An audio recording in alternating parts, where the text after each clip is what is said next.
Olá pessoal, boa tarde. Vamos a mais uma videoaula de Geografia.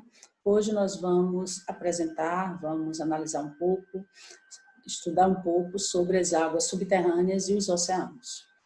Temos aqui à esquerda um mapa do Brasil destacando os dois principais sistemas de aquíferos do Brasil. O sistema de aquífero da Grande Amazônia, no qual ocorre o Alter do Chão, né, abrange o aquífero Alter do Chão, já conhecido por nós, e o sistema aquífero Guarani, esse sim, bastante conhecido e também bastante explorado, né? Portanto, representando aqui as águas subterrâneas. À direita, nós temos um mapa elaborado pela Marinha do Brasil, na qual se destaca a Amazônia Azul, a porção do Oceano Atlântico que margeia o território brasileiro e que corresponde a 5,7 milhões de quilômetros quadrados. 95% de todo o comércio exterior do Brasil circula por essas águas oceânicas e 90% do petróleo produzido por nós, pelo Brasil, se concentra e é explorado nessa área designada de Amazônia Azul, inclusive onde está localizada a camada pré-sal. Vamos, portanto, à nossa aula. O que são águas subterrâneas?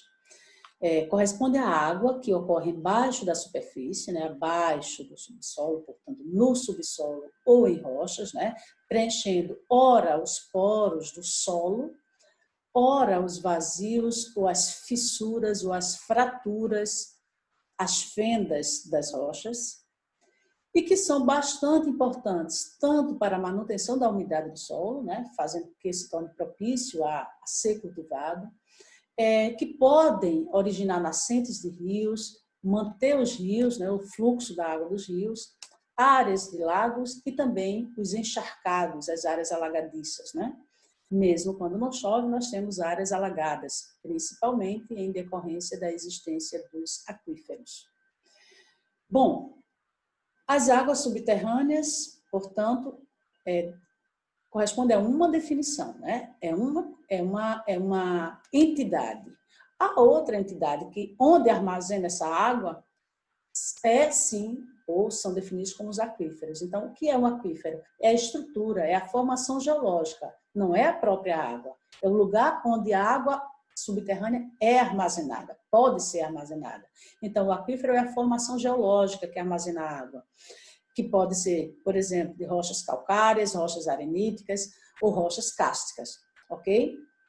Calcárias, cársticas, areníticas, ou também metamórficas, magmáticas, as chamadas rochas cristalinas. Então, a estrutura é o aquífero. As águas subterrâneas estão localizadas no aquífero, ok? Como se forma um aquífero? Nós temos alguns fatores preponderantes ou determinantes. E o principal desses fatores é o tipo do solo ou o tipo da rocha. Por exemplo, um solo muito argiloso, ele é mais impermeável, portanto, dificulta a infiltração da água e a formação, portanto, do aquífero, né? Uma rocha sedimentar é muito mais propícia à formação de um aquífero que uma rocha cristalina. A vegetação, o solo vegetado, ele é mais permeável, ele é mais aerado, por conta das raízes, né?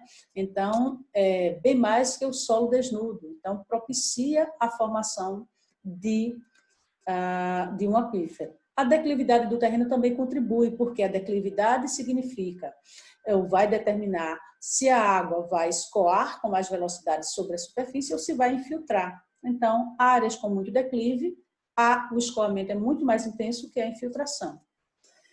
Tipos de chuva, né? Chuvas finas e demoradas vão infiltrar bem mais do que as chuvas intensas e rápidas. Então, esses são os principais fatores, destacando que o tipo de solo, o tipo de rocha, este é o fator sine qua non, né? O mais importante. Nós temos aí a figura de aquíferos, de tipos de aquíferos, e vamos destacá-la aqui mais uma vez.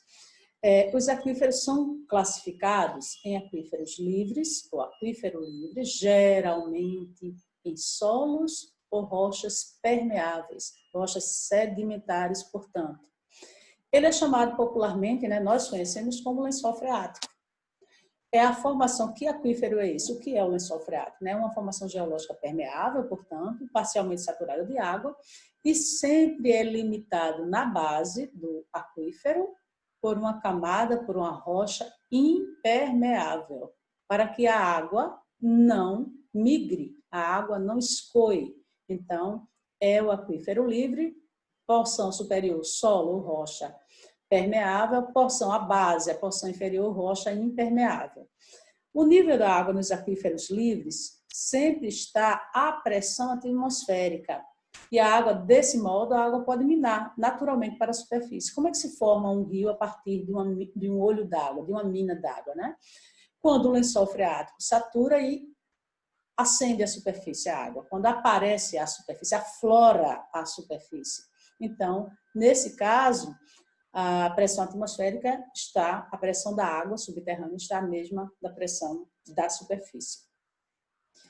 O aquífero confinado, também chamado de artesiano, ocorre nas rochas impermeáveis, cristalinas, completamente saturado de água.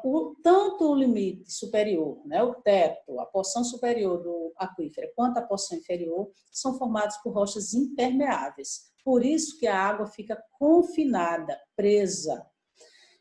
A pressão da água, nesse caso, é maior, a água aí confinada, a pressão é maior que a pressão atmosférica. E nesse caso, ao se perfurar um poço, que é chamado poço artesiano, a água jorra com pressão. Então, qual é a diferença? Se eu escavar, perfurar um poço num lençol freático, que é chamado poço tubular, o poço mais simples, se eu escavar e chegar ao nível d'água, a água vai aflorar naturalmente.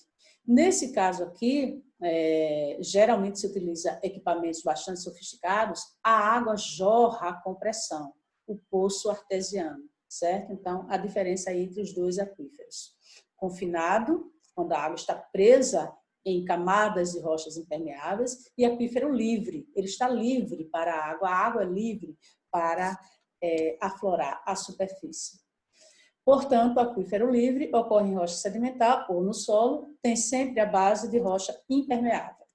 Considerando o material rochoso que forma esse aquífero, os aquíferos podem ser porosos, rochas sedimentares ou no solo, aquíferos fraturados, nas fraturas, nas fissuras, nas fendas das rochas cristalinas, ou aquífero cástico, nas rochas carbonáticas, nas rochas calcárias. Quando a água dissolve a rocha cástica, né, vai se dissolvendo e forma então essa cavidade que armazena a água.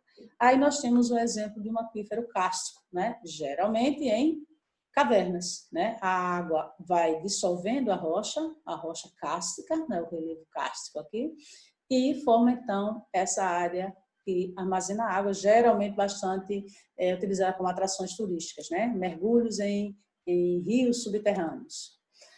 Bom, no Brasil, temos aí o mapa da ANA com os principais aquíferos do Brasil, né? Nós temos bastante, né? Somos bem servidos de águas subterrâneas, e nós estamos aí destacando os 3 tipos de aquíferos. Destacando aí que os aquíferos porosos e fissurais, né? Corresponde à maior parte das águas subterrâneas do Brasil, e os aquíferos cársticos bem menos, principalmente na Bahia. A Bahia tem bastante áreas de aquíferos cársticos, né? Nos rios subterrâneos, nas cavernas.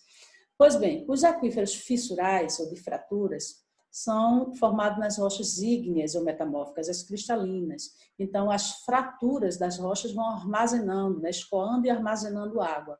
São pouco produtivos, devido a essa dificuldade, né, de formar uma grande área de armazenamento na rocha, e de difícil exploração, porque escavar um poço, por exemplo, numa rocha cristalina, claro, é bem mais difícil que numa rocha sedimentar. Porém, no Brasil, eles são bastante explorados para o abastecimento de grandes cidades, né, como São Paulo, por exemplo, algumas delas. Porque o investimento vale a pena no caso da necessidade, né? A necessidade determina o investimento para perfurar poços em aquíferos fissurais. Os aquíferos porosos das rochas sedimentares têm maior capacidade de armazenar, e também bem mais fácil de explorar, porque a recarga é mais intensa. O que é recarga? É o reabastecimento do aquífero. Quem reabastece? Águas das chuvas e dos rios, né? Essencialmente as águas da chuva. Então, aquífero sedimentar, o reabastecimento, a recarga é bem mais intensa do que nos fissurais. O Alter do Chão e o Guarani são aquíferos do tipo poroso. Aquíferos cársticos, como a gente já falou, rochas carbonáticas que se desgastam e vão formar os rios subterrâneos, geralmente em cavernas. E aí está a proporção, né, as áreas dos tipos de aquíferos no Brasil. Destaquei aqui os 5 maiores sistemas de aquíferos do mundo. Os aquíferos transfronteiriços, os maiores do mundo são todos transfronteiriços, que a gente já sabe que é quando abrange mais de um país, né? Territórios, áreas de mais de um país. Ultrapassa as fronteiras de um país. Em primeiríssimo lugar, Alter do Chão, o sistema do aquífero Grande Amazônia, que abrange aí 6 países. 6 países e, no Brasil, 3 grandes estados. Segundo os cálculos, a água do sistema Grande Amazônia pode abastecer toda a população da Terra por cerca de 250 anos. As águas, né, ou o conjunto de águas desse aquífero, representa metade da água que existe no Brasil. Santarém, no Pará, é abastecido totalmente por água extraída desse aquífero. Manaus também usa bastante a águas subterrâneas desse aquífero. O segundo, bem mais conhecido de todos nós, né, o segundo do mundo, é também do Brasil, né? Está também no Brasil, abrange também o território brasileiro. Então, nós temos aí o famoso, conhecidíssimo aquífero Guarani, que abrange aí 4 países, entre eles o Brasil, e que no Brasil corresponde ao território, abrange o território de 7 estados. Então, é imenso, né? Uma área imensa. A reserva hídrica desse aquífero Guarani atinge aí 40 trilhões de metros cúbicos. Esse já é bastante explorado há muito tempo. Os outros 3, né, que correspondendo aí, completando os 5 maiores do mundo, né? Na Núbia, né, esse aqui que abrange aí áreas desérticas também, né? Outro que está concentrado, né, que ocorre lá em áreas desérticas, bastante importantes, portanto, os aquíferos para a manutenção da vida em áreas, né, desérticas. E outro aí que abrange esse aqui na Europa, né, e muito usado, muito explorado, principalmente para atividade agrícola. Então, estão aí os 5 maiores aquíferos do mundo, destacando o Brasil, mais uma vez, bem servido no que diz respeito aos recursos hídricos, né? Destaquei aqui as imagens dos 2 principais aquíferos do mundo e do Brasil. O sistema aquífero Grande Amazônia e o sistema aquífero Guarani. Vamos lá.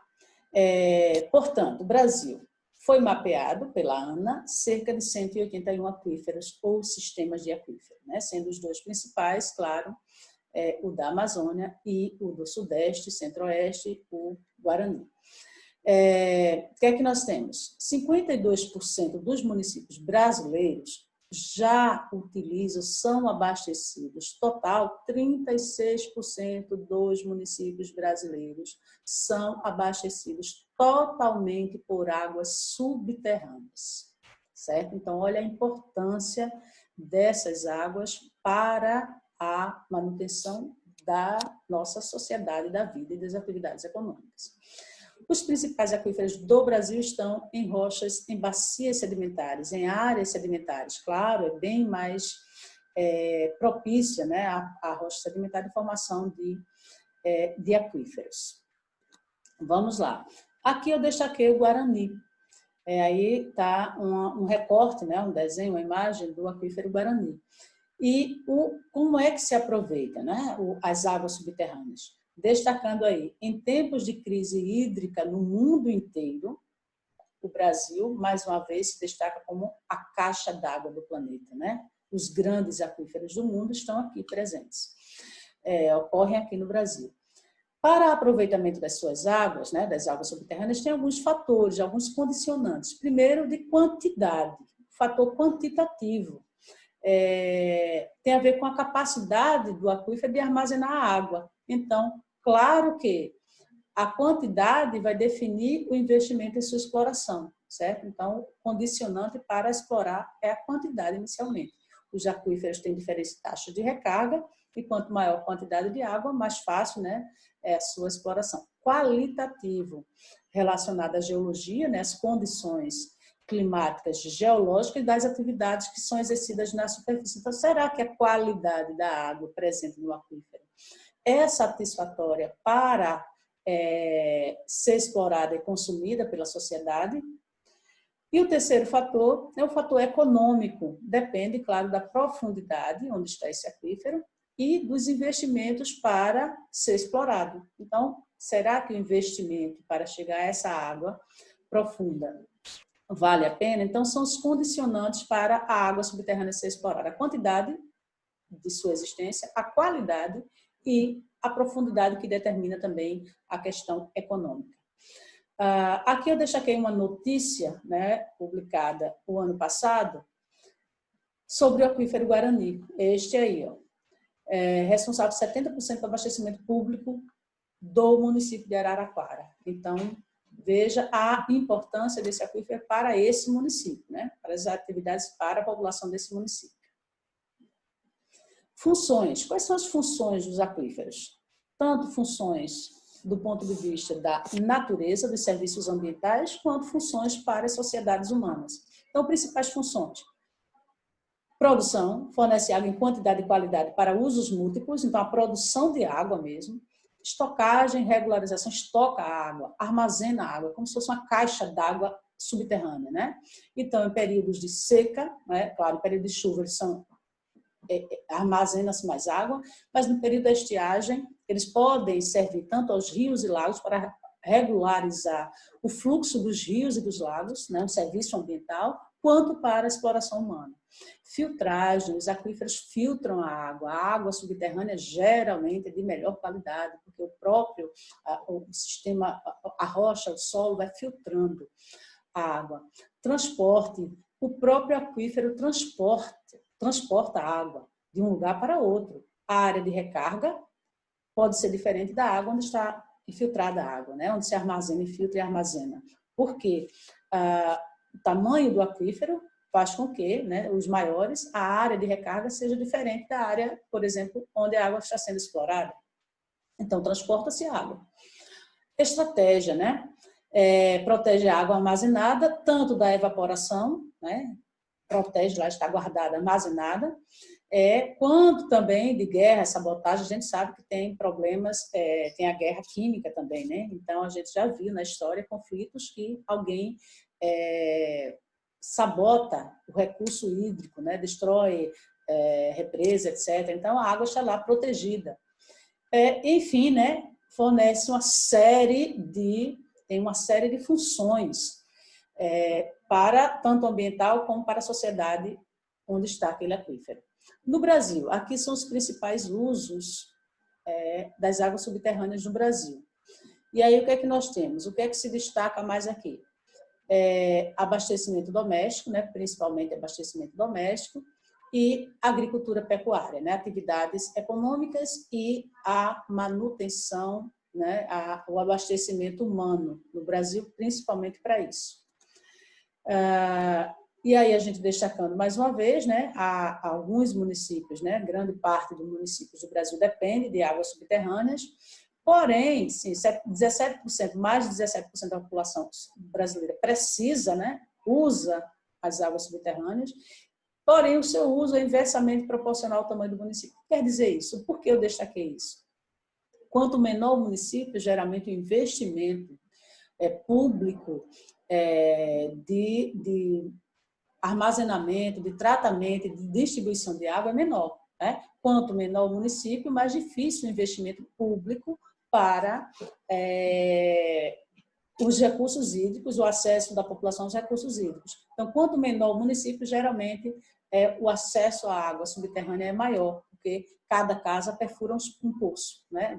Acho que vocês já viram isso geralmente em lugares, por exemplo, em áreas de praia, as pessoas, praias mais distantes do aglomerado urbano, as pessoas perfuram poços. Então, por isso que o uso da água subterrânea é inversamente proporcional ao tamanho do município. E no Brasil, qual é a região que mais explora as águas subterrâneas? O que é que vocês acham? Considerando o ponto de vista climático, qual seria a região que mais explora as águas subterrâneas? Região Nordeste, é isso? Tem mais necessidade por conta de uma área que tenha uma carência de recursos hídricos superficiais imensa, né? Então, a região Nordeste é a região que se destaca. Isso aqui é perfuração de poços, né? Logo, acesso à água subterrânea. Então, a região Nordeste se destaca aí na perfuração de poços. E reforçando mais uma vez, né, inversamente proporcional ao tamanho da cidade. Então, as cidades nordestinas, muitas de tamanho bem menor que as regiões sudeste, por exemplo, né? E depois nós temos aí empate, né, entre a região centro-oeste e a região sudeste, e principalmente aí questões das atividades agrícolas, industriais, etc. Certo? Então, quem mais usa água subterrânea no Brasil, região nordeste. Outro tipo de água subterrânea é definida pelos geysers, né? São os geysers. O que são os geysers? Já viram falar disso, né? Geysers são águas quentes que saem do interior, né, da área abaixo da superfície e jorram para a superfície. Então, são chamadas também de águas termais, geysers, jatos de água quente e de vapor expelidos do interior da Terra. São encontradas devido a dois fatores, né? Como é que pode ocorrer? Em áreas próximas, né, em áreas vulcânicas, ou nas áreas onde a litosfera pode ser mais fina, áreas vulcânicas, ou então em camadas muito profundas. Áreas vulcânicas têm o calor do magma próximo, né, a aquecer a água subterrânea, o lençol freático. Áreas muito profundas, quanto maior profundidade na litosfera, como é a história, aumenta 1 grau a cada 33 metros de profundidade. Então, pode aquecer a água também, o lençol subterrâneo, certo? A gente conhece popularmente por geyser ou águas termais, né? No Brasil, eu trouxe aqui essa notícia, ó, águas termais em Goiás. Cidades incríveis para conhecer. Aí é uma propaganda dizendo que no estado de Goiás tem algumas cidades que se destacam por promover turismo a partir da exploração de águas termais, de fontes termais. E Caldas Novas é uma das mais conhecidas, né, que exploram a água subterrânea como um atrativo turístico. Temos aqui uma imagem de uma fonte, de um geyser, em Caldas Novas, né, numa região turística de Caldas Novas. E temos aqui o famoso, né, geyser, né, na verdade são muitos, tem mais de 100 no Parque de Yellowstone, nos Estados Unidos. E essa reportagem diz que o ano passado, em 2019, um geyser de Yellowstone bateu o recorde. Foram 45 erupções ao longo de um ano. Então, bateu o recorde de erupção, né? E também, claro, utilizado como atração turística, né? As pessoas se aglomeram para visualizar os geysers, que são extremamente perigosos. As pessoas podem, e são águas ácidas. Se alguém cair aí, pode vir a falecer. E aqui um desenho esquemático, né, de uma porção de água subterrânea. Se tivermos aí regiões com magma intenso, né, atividade magmática intensa, vai esquentar essa água, né, os geysers. Ou então, águas profundas que o calor da Terra vai aquecer. Bom, apesar de estarem armazenados, protegidos, abaixo da superfície, bem longe dos humanos, portanto, nós humanos, mesmo assim, contribuímos para a contaminação dos aquíferos. Então, o que é que contamina os aquíferos? Que tipo de atividade dos humanos, né? Ou pode ser até naturais, de repente, chuvas ácidas. Então, todo líquido que escoa sobre a superfície pode se infiltrar tanto quanto as águas e vão, então, contaminar os aquíferos. Então, as diversas atividades humanas, aí, por exemplo, atividades ligadas à agricultura, pecuária, lançamento de produtos químicos, postos de gasolina, que geralmente escavam uma bomba, né? Armazenam efluentes domésticos, urbanos, lixo, né? O chorume, etc, etc, etc. Então, todos esses líquidos contaminantes, os dejetos humanos, as fossas, contaminam também os aquíferos. Coloquei aqui uma imagem para vocês refletirem.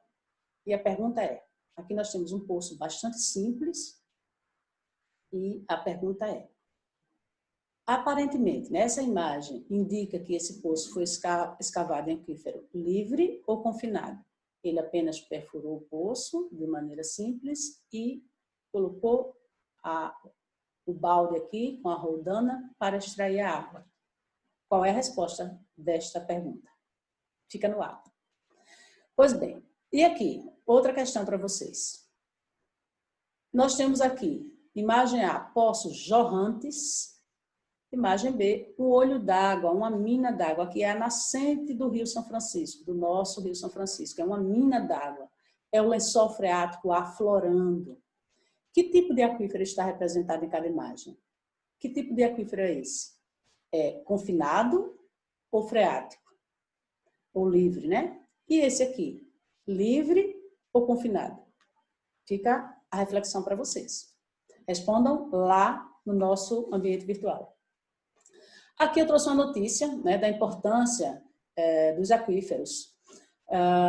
Uma reportagem agora, de 2020, lá no Rio Grande do Sul, e a reportagem diz que a água subterrânea mantém o rio Gravataí vivo. Esse é o rio Gravataí, bastante poluído, muito poluído, e que sua recarga, e que as águas limpas que chegam a esse rio provém dos aquíferos, de águas subterrâneas. Então, aí é uma chamada de atenção para a necessidade de cuidar das águas que são invisíveis, né? As águas subterrâneas, porque estas águas, aqui nesse lugar, mantêm um rio vivo, né? Segundo a reportagem. Pois bem, segunda etapa da aula, os oceanos e os mares. Oceanos e mares ocupam cerca de 362 milhões de quilômetros quadrados da superfície terrestre, tem uma profundidade média de mais de 3.600 metros e 1,3 bilhão de quilômetros cúbicos de água. Como é que surgiram os oceanos? Qual a origem dos oceanos? Está ligada lá no início na formação da atmosfera, na formação do planeta Terra, né? Sua atmosfera, a litosfera e o resfriamento do planeta. Então, daí começa a se formar as grandes massas líquidas de água, que são os oceanos. Bom, segundo as teorias mais recentes, disse que metade da água dos oceanos, cerca de 50% das águas oceânicas, foram originadas por ocasião da formação da atmosfera do planeta. A outra metade, acredita-se que chegou à Terra através de meteoritos. Então, esta é a hipótese mais atual, né, mais conhecida, sobre a formação dos oceanos. O sal dos oceanos vem de onde? Claro, né, os sais vêm do material rochoso. Então, do intemperismo das rochas, da litosfera, né, claro, e também do fundo dos mares, é que provém os sais que vão, e quem leva as águas superficiais, chuva, e as águas oceânicas também, né, ao erodir as rochas. Quantos oceanos existem?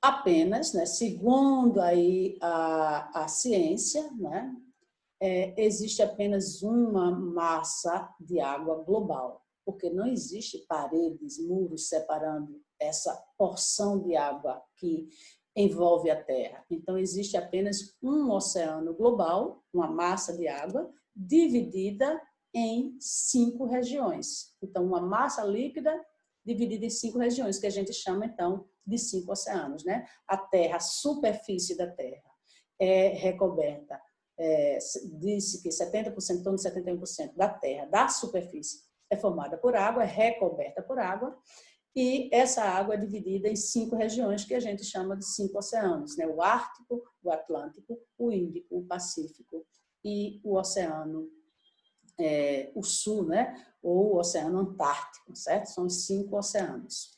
Pois bem, oceano é uma porção de água salgada que é separada de outra, já que são 5 porções, né? Então, um oceano é uma porção de água salgada separada da outra por uma massa continental. Então, o que é que nós temos aqui? O Atlântico está separado do Pacífico por uma massa continental, que é o continente americano. O continente africano separa essa massa líquida desta outra, né? Que é o Oceano Atlântico do Oceano Índico, e assim sucessivamente. Pois bem, vamos falar rapidamente algumas características desses 5 porções, né? Desses 5 oceanos. O Ártico, que é o menor de todos, ele tem o tamanho da Rússia, porém ele tem a maior plataforma continental. Daqui a pouco a gente vê o que é isso, a plataforma continental, fundamental para a economia dos países costeiros. Tem uma grande variedade de peixes, a maior variedade de peixes está no Oceano Glacial Ártico. Esse oceano é congelado boa parte do ano, né? Então o oceano que está lá no Polo Norte é congelado boa parte do ano, e aí forma as banquisas e os icebergs. Qual é a diferença de banquisa para iceberg? Banquisa é a água salgada congelada, o próprio oceano congela. Iceberg, o iceberg, é porção de água continental que congela e cai no mar. Portanto, iceberg é água doce, porção de água continental que cai no mar congelado, né? A água congelada, porção de gelo continental que cai. O Oceano Glacial Ártico, pesquisas apontam que o seu subsolo, né, o fundo oceânico, tem muito petróleo, muito recurso natural, principalmente petróleo, e aí tem as potências árticas, né, chamadas potências árticas, as áreas banhadas pelo Oceano Glacial Ártico, que já há uma disputa, né, pela exploração desses recursos. Rússia, Estados Unidos, Canadá, Dinamarca via Groenlândia, Noruega. Então, já há uma disputa por esses recursos desse oceano. Pacífico, o maior de todos, né? O Pacífico, ele é maior que todos os continentes juntos. Então, a extensão do Pacífico.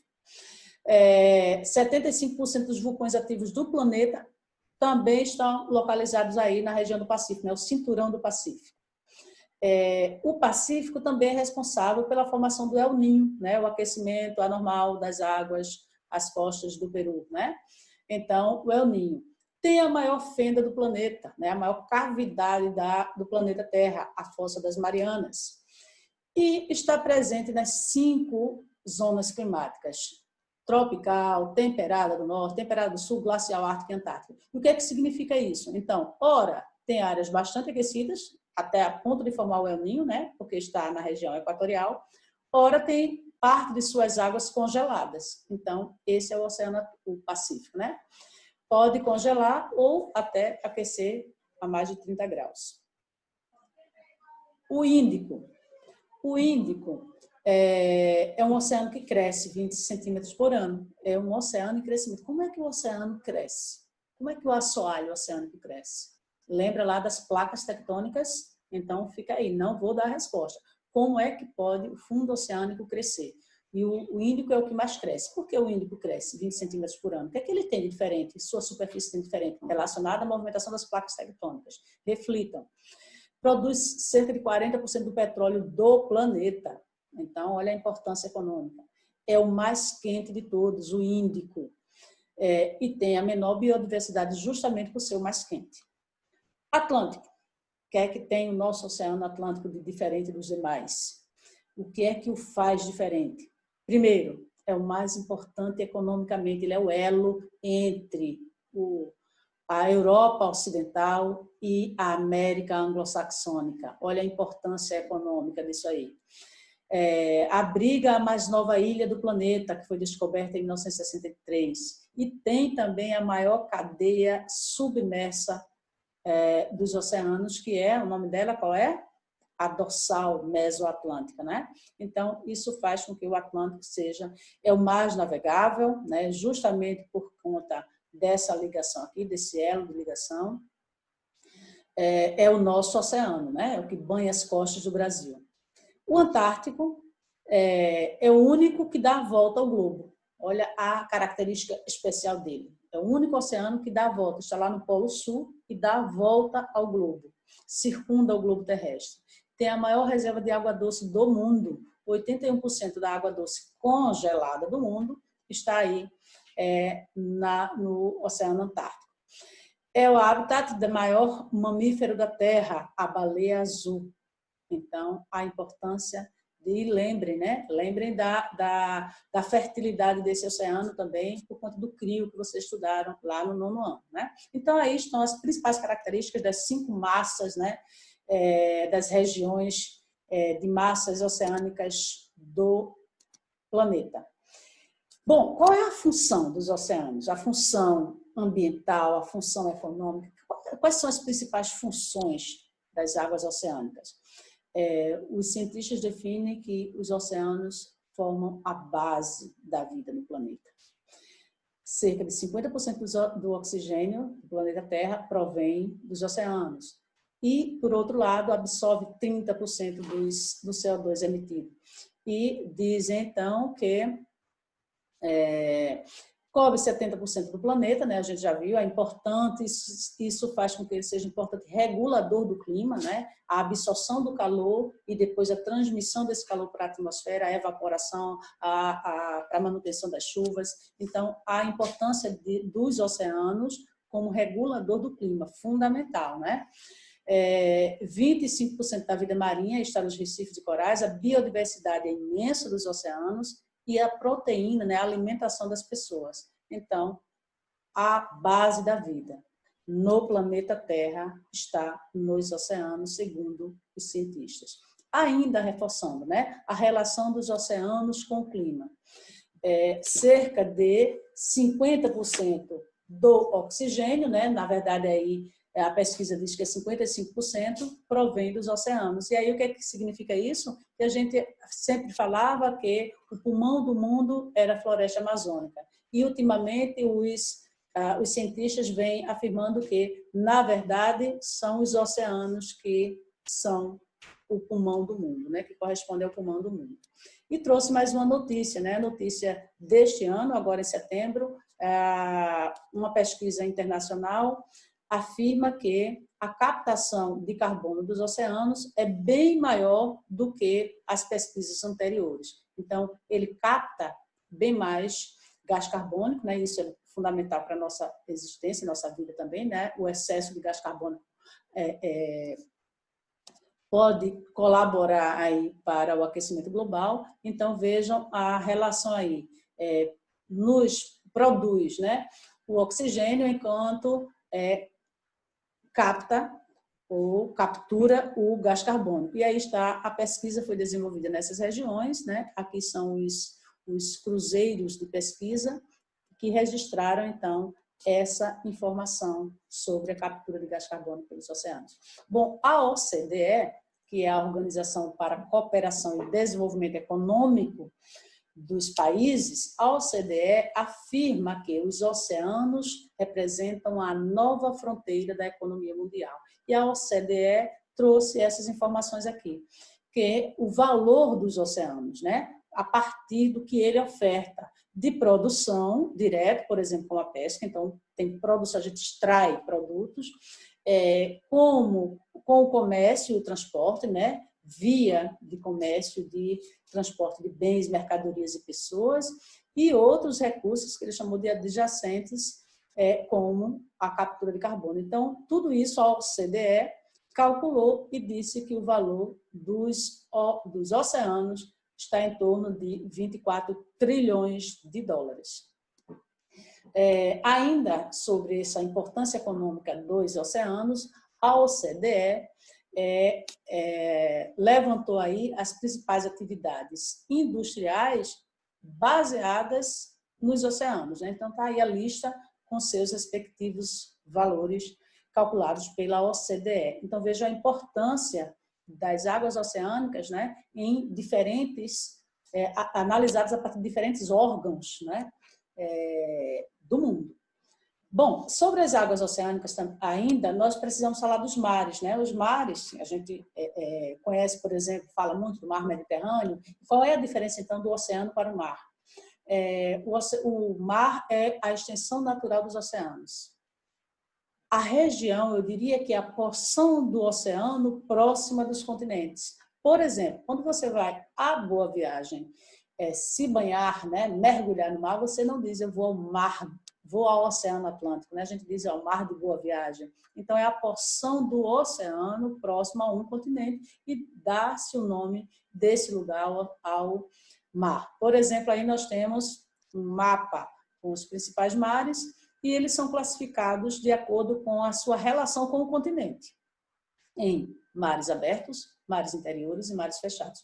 O que são mares abertos? Como, por exemplo, Mar das Antilhas, o Mar do Caribe.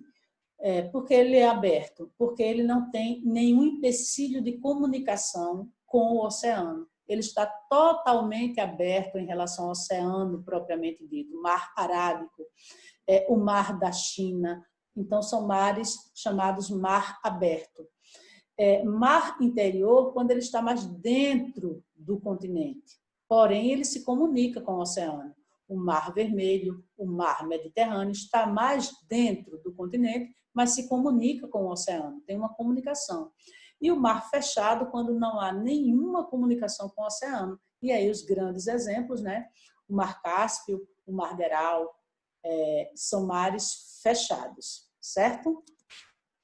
E aí nós temos novamente, né, os exemplos, a relação dos mares, os tipos de mares.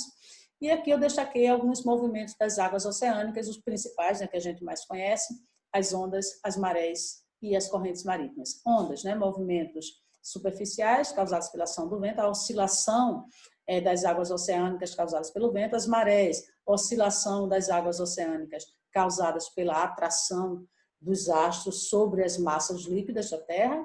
As correntes marítimas é o movimento de fluxos de água dentro do oceano, essas águas não se misturam, e alguns dizem que são causados principalmente pelo movimento de rotação, né? Essas correntes marítimas, elas têm diferença de salinidade, de temperatura, de velocidade das águas oceânicas. Isso como fluxos ou rios que correm dentro do mar sem que essas suas águas se misturem. Algumas características das águas oceânicas, como salinidade. A salinidade depende de quê?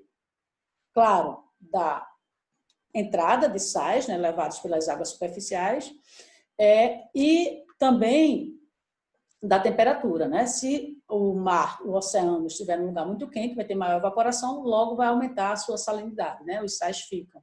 Se entrar muita água doce, por exemplo, se um oceano, uma porção do oceano, o mar, recebe muita descarga de rios importantes, a salinidade diminui porque entra muita água doce. A salinidade média dos oceanos é em torno de 35 gramas por litro de água oceânica. A densidade, claro, é o peso e tem a ver também com a salinidade. Quanto mais salino, maior a densidade, como o Mar Morto, né, que é o mais denso do planeta.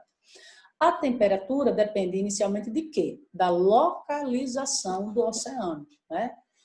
Então, vai determinar a temperatura. Que mais? A cor depende também do fluxo de água doce e dos sedimentos que essas águas levam, certo? Então, vai depender de onde está localizado esse oceano, essa porção do mar, e do que é que chega. Então, depende da quantidade e da origem dos sedimentos que chegam ao oceano para ele apresentar colorações diferentes. Pois bem, aí nós chegamos a uma parte bem importante, divisões do oceano. E aí nós temos dois tipos de divisão do oceano. A divisão física, que é o relevo submarino, e o relevo submarino, representado aqui nessa imagem, tem algumas regiões de destaque, né? Aqui nós temos inicialmente o continente, que não é relevo submarino, claro. Então, todo o relevo submarino vai ser classificado a partir do continente, né? Então, o continente.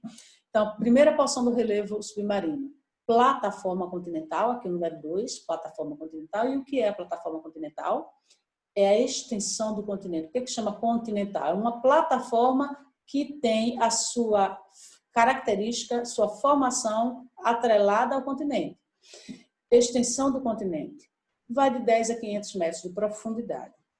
Tem grande importância econômica, porque é nessa região do mar que são extraídos principalmente dessa região, os recursos biológicos, a pesca se dá aí, e os recursos minerais, principalmente o petróleo. Então, é a região do mar mais importante do ponto de vista econômico, porque daí é de onde se extraem muitos recursos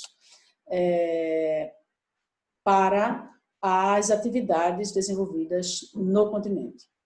Segunda região submarina, o relevo submarino, é o talude. Olha o nome dele, talude continental. Por que continental? Tem a ver com o continente, portanto, tem origem sedimentar. São sedimentos, plataforma continental sedimentar. Sedimentos trazidos do continente e forma essa região aqui. É a borda da plataforma continental, o talude, é a vertente, certo? Apresenta uma inclinação acentuada que pode chegar até 3.000 metros de profundidade. Terceira região,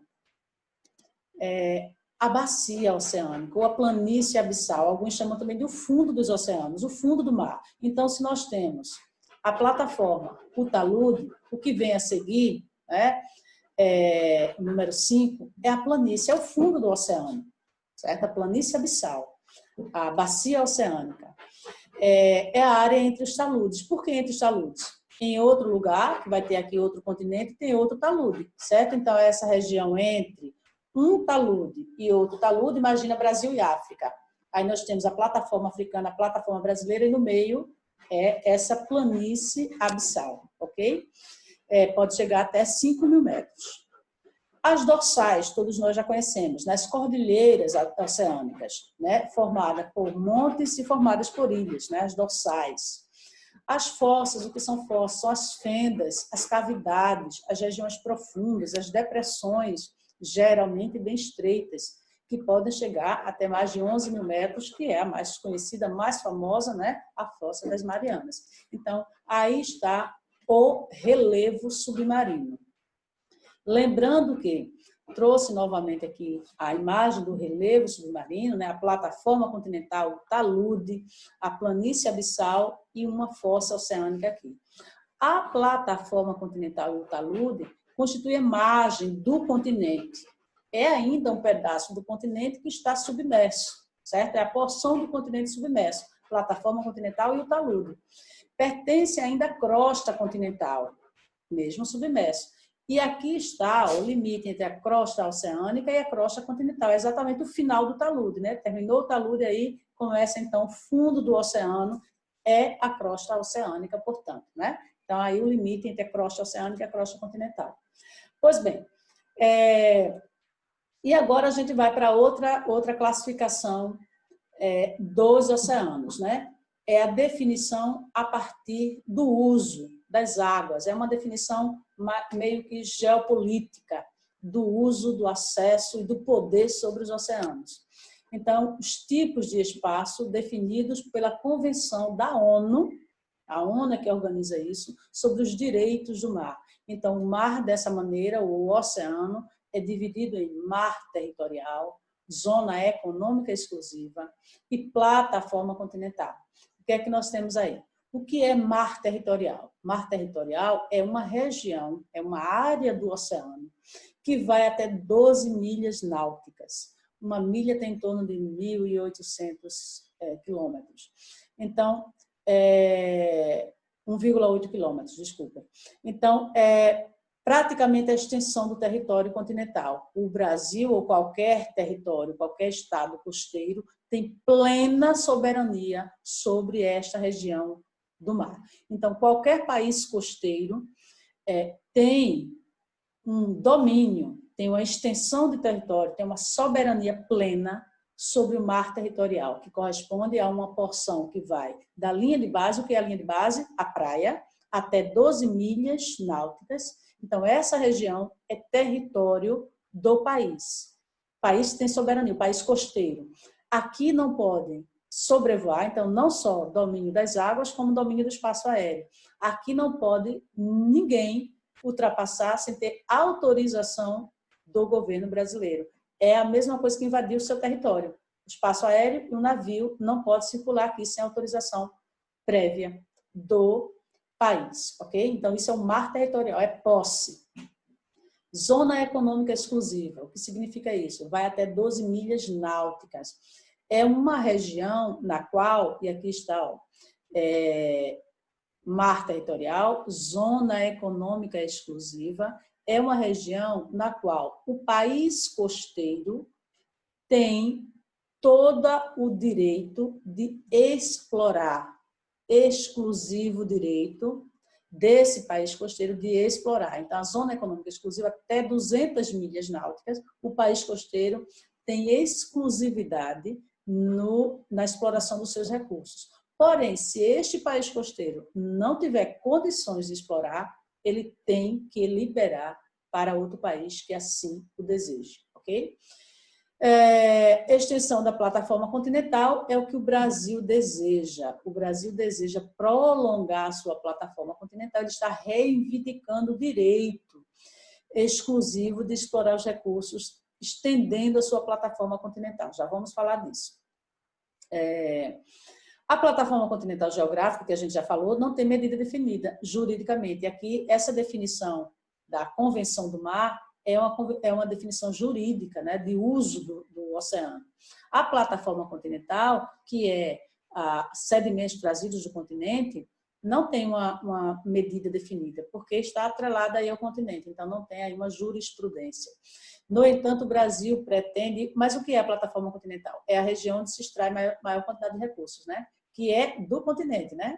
Então, o Brasil pretende estender o domínio da sua zona econômica exclusiva para toda a extensão da plataforma continental brasileira, ok?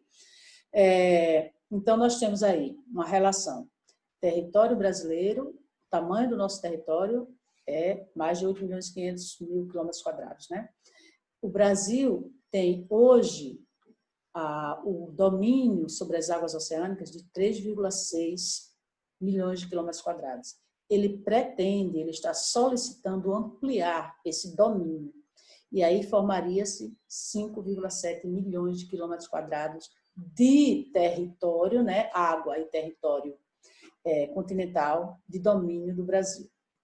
Vamos falar disso aqui mais um pouquinho. Então, vamos lá. As divisões, os limites do oceano, considerando a geopolítica, né, o poder, a jurisprudência. É o mar territorial, que tem 12 milhas, né, a partir da linha de base, a partir da praia, 12 milhas. Todo país costeiro tem isso. A Convenção do Mar, originada, né, e organizada pela ONU, define isso. Tem uma zona contígua, que eu não falei no anterior, mas o que é essa zona contígua? A zona contígua são 12 milhas também, somando então 24 milhas náuticas. Essa região não pertence ao país costeiro, porém o país costeiro tem que vigiar, ele tem que assumir a vigilância para não haver nenhum crime nessa região, então o país costeiro vigia. Então o Brasil, por exemplo, tem que vigiar uma área da zona contígua, a sua zona contígua. A zona econômica exclusiva abrange desde a linha de base, zona econômica exclusiva, né, de 200 milhas, então zona contígua, o Brasil tem que vigiar, ele já está dentro da sua zona econômica exclusiva, né? Então, essa região de 200 milhas náuticas, até 200 milhas náuticas, não é de 200 até 200, o país costeiro tem soberania para explorar, conservar, gerir, etc, etc, ok? Só que tem um detalhe aí. A partir dessa região aqui, da zona contígua, o país costeiro não pode impedir o direito da navegação inocente. O que é isso, navegação inocente? Tecnicamente, todo navio não vai provocar uma guerra, é uma navegação inocente. Alguns países usam esse direito de navegação inocente para levar o que não deveria, né? Navios de guerra, etc. Certo? No mar territorial, ninguém pode ultrapassar sem autorização do país costeiro. É do país costeiro. A partir da zona contígua, o direito à navegação internacional é livre, porém a exploração dos recursos do país costeiro, ok? Alto mar é zona internacional. Aí é livre para todos, né? É patrimônio da humanidade, é zona internacional, certo? E aqui nós temos as divisões físicas, né? Plataforma, talude, planície abissal, etc. Ok? Pois bem, Está mais uma vez aí, aqui é a lei, né? As Nações Unidas organizaram, isso lá em 1982, foi quando começou realmente a organizar isso, porque os conflitos já estavam surgindo pela exploração das águas oceânicas e do subsolo marinho. Então, a ONU organizou a partir da Convenção do Mar, né? Que só entrou em vigor em 1994, 12 anos após a reunião. Pois bem, e aí nós chegamos à geopolítica do mar, né? O uso do mar, a ação dos países sobre o mar. Vamos trazer inicialmente aqui o Brasil, né? O Brasil tem uma área de 3,5 milhões de quilômetros quadrados de oceano, né? De jurisdição brasileira, o Brasil é do Brasil, mas o país, que só o país pode explorar, mas ele quer um pouco mais do que isso, né? Essa região do oceano, de soberania do Brasil, o Brasil chamou, a Marinha do Brasil chamou de Amazônia Azul. Então, o que é a Amazônia Azul? É a porção do Oceano Atlântico de jurisdição brasileira que pertence ao território brasileiro e que é tão importante, tem tanta riqueza natural, que se assemelha à Amazônia continental. Então, o Brasil designou de Amazônia Azul. É essa região aqui. Okay? E o Brasil pleiteia, e aí chamou-se de a floresta do oceano. E o Brasil pleiteia na ONU, mas essas regiões aqui vermelhas. Na verdade, o ano passado, o que é que o Brasil pleiteia? Áreas de discussão junto à Comissão da ONU. Certo? Aqui é a região Zona Econômica Exclusiva, a plataforma continental do Brasil, que é bem maior, então, por sua plataforma continental ser muito extensa em alguns trechos, o Brasil solicita essas áreas como áreas do território brasileiro, solicita a ONU. O Brasil já ganhou essa porção aqui. Quais são os argumentos? Inicialmente, o que é uma plataforma continental, pessoal, do ponto de vista físico? É a extensão do continente, né? Sedimentos trazidos oriundos do continente. Então, o que é que o Brasil diz? O que é que os países dizem, né? Então, essa região pertence ao território aqui. Então, vamos estender o nosso domínio sobre isso. O Brasil já conseguiu na ONU, o Brasil é o segundo país que entra com recurso na ONU sobre acesso, direitos de uso ao mar. Primeiro foi a Rússia e a Rússia não ganhou. E o Brasil entrou e já ganhou uma porção o ano passado. Então, aqui, ó, o Brasil incorpora 170 mil quilômetros quadrados de área na plataforma continental e amplia a sua Amazônia Azul. Essa porçãozinha aqui, ó, o Brasil já anexou, já ganhou na comissão o ano passado, ok? Isso é importante, né? Vamos lá. Ainda na geopolítica do mar, o que é que eu trouxe aqui? O Mar da China. Disputa no Mar da China, que está cada vez mais acirrada e que o presidente dos Estados Unidos inicialmente disse que não ia se envolver, porque é uma região que não tem, bastante distante, né, que não tem, os interesses dos Estados Unidos não estavam envolvidos, mas que agora sim ele se meteu. E o que é que nós temos? Essa região aqui, ó, o Mar da China, vejam os países próximos, né? A China reivindica todo acesso, né, e jurisprudência de toda essa porção vermelha, mas o Vietnã também quer, Brunei também quer, Filipinas e Malásia, que são os países costeiros aqui, né, países próximos a essa região. A China já construiu na área uma imensa ilha artificial, que é uma base naval. Já construiu no Mar da China, porque o primeiro argumento da China, qual é? Se deram o nome Mar da China, é porque já começa por aí. Então, o nome dá direito, inclusive esse é o direito internacional, questiona isso, brinca com isso. O nome dá direito ao pertencer à coisa, então a China já construiu isso e a China reivindica toda essa porção do mar, do oceano, como sendo dela, né? Olha lá, disputa aí, o maior país do mundo, aí, o poderoso do ponto de vista da economia, já se envolveu com os Estados Unidos, né? Ainda na geopolítica do mar. A Argentina, no ano passado, elaborou um novo mapa que está distribuído nas escolas, ainda não chegou, mas olha o título que é que diz aqui, ó. A Argentina cresce em novo mapa com área marítima e antártica incorporadas extraoficialmente. Não foi pedido lá à comissão, nem foi ainda autorizado, mas ela já criou o seu mapa dizendo que essa porção aqui da Antártica, ó, pertence à Argentina. Então, é a geopolítica do mar, né? O acesso, aos direitos do mar. Ainda sobre geopolítica do mar, eu trouxe aqui as passagens estratégicas. O que são isso? Né? São faixas de água que unem oceanos e mares, são os estreitos e são os canais. Esses estreitos e canais, né, são passagens estratégicas, portanto, tanto podem ser naturais, como o Canal da Mancha, que todos vocês conhecem, separa quem de quê? Então, os estreitos ou canais separam continente de continente e ligam água a água. Como assim?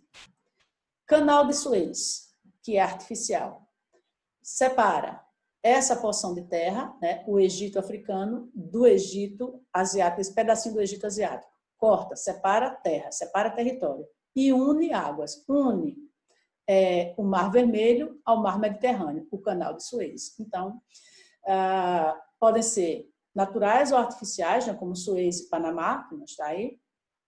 São abertos à navegação internacional, né, aquele direito da passagem inocente, né? Claro, em alguns tem que cobrar, né? Porque tem um investimento. O Canal de Suez foi construído, logo tem um investimento. O Canal do Panamá tem investimento, então tem eclusas, etc. Então tem que pagar. Mas alguns naturais, por exemplo, Gibraltar, natural, né? Bering, que mais? Então esses, né? O Estreito de Hormuz, passagem inocente aí, né? Embora essa região aí, né, seja o próprio barril de pólvora. Destaquei aqui alguns. Vamos lá. Aqui o Canal do Panamá, construído aqui ligando o Atlântico ao Pacífico e separando aí a porção da América Central, né, o Panamá. O Canal da Mancha, natural, portanto. E trouxe aqui essa reportagem. A reportagem diz que o Estreito de Hormuz é motivo frequente de disputas. Nessa região aqui, ó, essa área, é chamado barril de pólvora, né? A causa é a região maior que mais produz petróleo no mundo.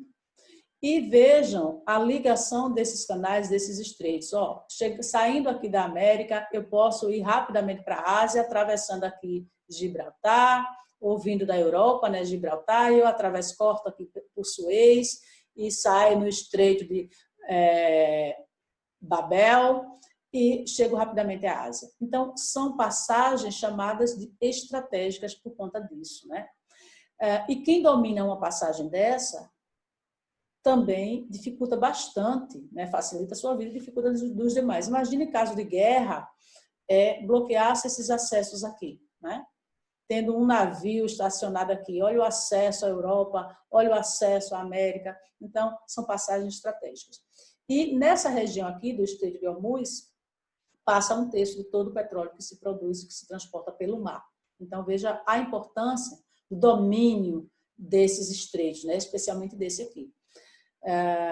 E, claro, também alguns são alvos de pirataria, né? Como o Estreito de Babel aí, né?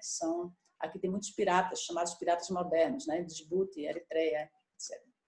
Pois bem, finalizando aqui a aula sobre os oceanos, né? Nós temos o lixo também, né? O lixo dos oceanos. Quem é que mais polui? O Brasil também está neste ranking de maior poluidor, dos maiores poluidores dos oceanos. O Brasil é o quarto, isso foi em 2016, não deve ter mudado muita coisa de lá para cá, né? O quarto país que mais lança resíduos plásticos nos mares, nos oceanos, certo?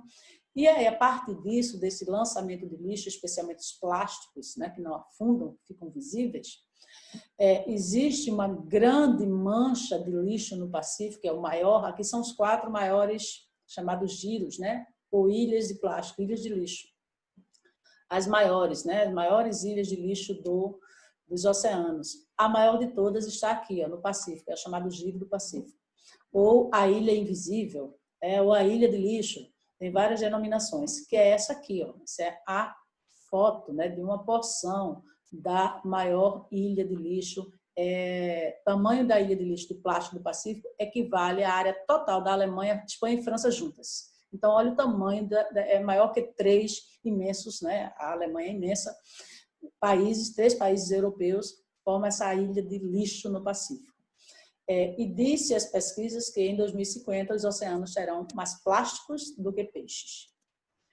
Bom, notícia boa, né? Uma notícia muito boa. Agora há pouco,